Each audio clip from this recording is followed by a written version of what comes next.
வேதம் கேட்போம். என்னாகமம் 30ஆம் அதிகாரம். மோசே இஸ்ரவேல் புத்திரருடைய கோத்திரங்களின் தலைவரை நோக்கி கர்த்தர் கட்டளையிடுவது என்னவென்றால், ஒருவன் கர்த்தருக்கு யாதொரு பொருத்தனை பண்ணினாலும் அல்லது யாதொரு காரியத்தை செய்யும்படி ஆணையிட்டு தன் ஆத்துமாவை நிபந்தனைக்குட்படுத்தி கொண்டாலும் அவன் சொல் தவறாமல் தன் வாயிலிருந்து புறப்பட்ட வாக்கின்படி எல்லாம் செய்ய கடவன்.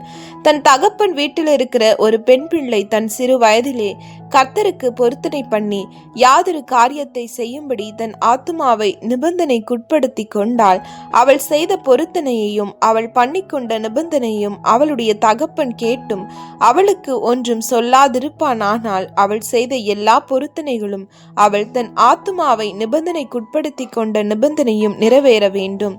அவள் செய்த பொருத்தனைகளையும் அவள் செய்யும்படி தன் ஆத்துமாவை நிபந்தனைக்குட்படுத்தின நிபந்தனையும் அவளுடைய தகப்பன் கேட்கிற நாளில் அவன் வேண்டாம் என்று தடுத்தால் அது நிறைவேற வேண்டியதில்லை. அவளுடைய தகப்பன் வேண்டாம் என்று தடுத்தபடியால் கர்த்தர் அதை அவளுக்கு மன்னிப்பார். அவள் பொருத்தனை பண்ணும் போதும் தன் உதடுகளை திறந்து தன் ஆத்துமாவை நிபந்தனைக்குட்படுத்தி கொள்ளும் போதும் அவளுக்கு புருஷன் இருந்தால், அப்பொழுது அவளுடைய புருஷன் அதை கேட்டிருந்தும் அதை கேள்விப்படுகிற நாளில் அவளுக்கு ஒன்றும் சொல்லாதிருந்தால், அவளுடைய பொருத்தனைகளும் அவள் தன் ஆத்துமாவை நிபந்தனைக்குட்படுத்தின நிபந்தனையும் நிறைவேற வேண்டும்.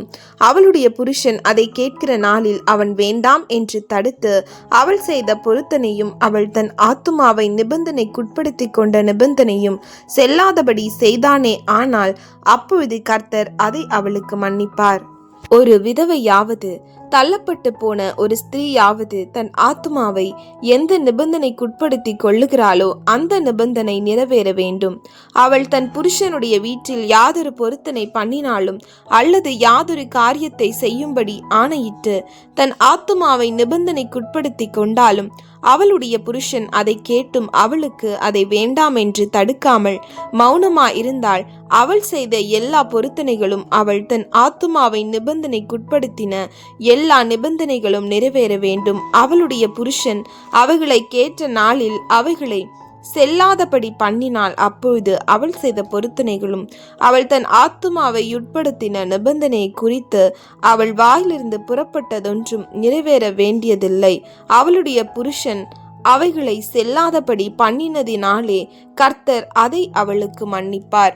எந்த பொருத்தனையும் ஆத்துமாவை தாழ்மைப்படுத்தும்படி செய்யப்பட்ட எந்த ஆணையும் அவளுடைய புருஷன் ஸ்திரப்படுத்தவும் கூடும், செல்லாதபடி பண்ணவும் கூடும்.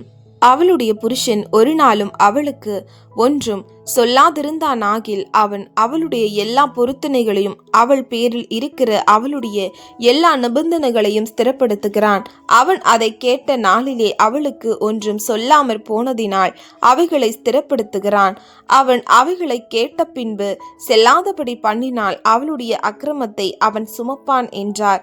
புருஷனையும் ஸ்திரீயையும் தகப்பனையும் தகப்பனுடைய வீட்டில் சிறுவயதில் இருக்கிற அவன் குமாரத்தியையும் குறித்து கர்த்தர் மோசேக்கு விதித்த கட்டளைகள் இவைகளே.